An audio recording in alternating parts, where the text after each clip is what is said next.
नमस्कार, मी प्राची धर्मदास वाघमारे. या व्हिडिओमध्ये मी आपल्याला 1857च्या उठावांची प्रमुख राजकीय कारणे सांगणार आहे.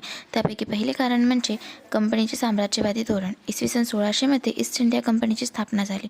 व्यापाराच्या उद्देशाने भारतात आलेल्या ब्रिटिशांनी हळूहळू भारतातील प्रदेश काबीज करण्यास सुरुवात केली व आपला साम्राज्य विस्तार केला.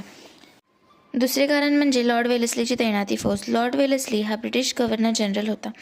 तैनाती फौज हा ब्रिटिश व संस्थानिक यांच्यामधील झालेला करार होता. त्या बदल्यात संस्थानिकांना काही प्रदेश ब्रिटिशांना द्यावे लागे. फौजेचा खर्च संस्थानिकांना करावा लागत असे व संस्थानिकांना कंपनीच्या परवानगीशिवाय युद्ध किंवा करार करता येत नसे. त्यामुळे संस्थानिकाचे अंतर्गत व बाह्य राजकारण ब्रिटिशांच्या हाती लागले होते.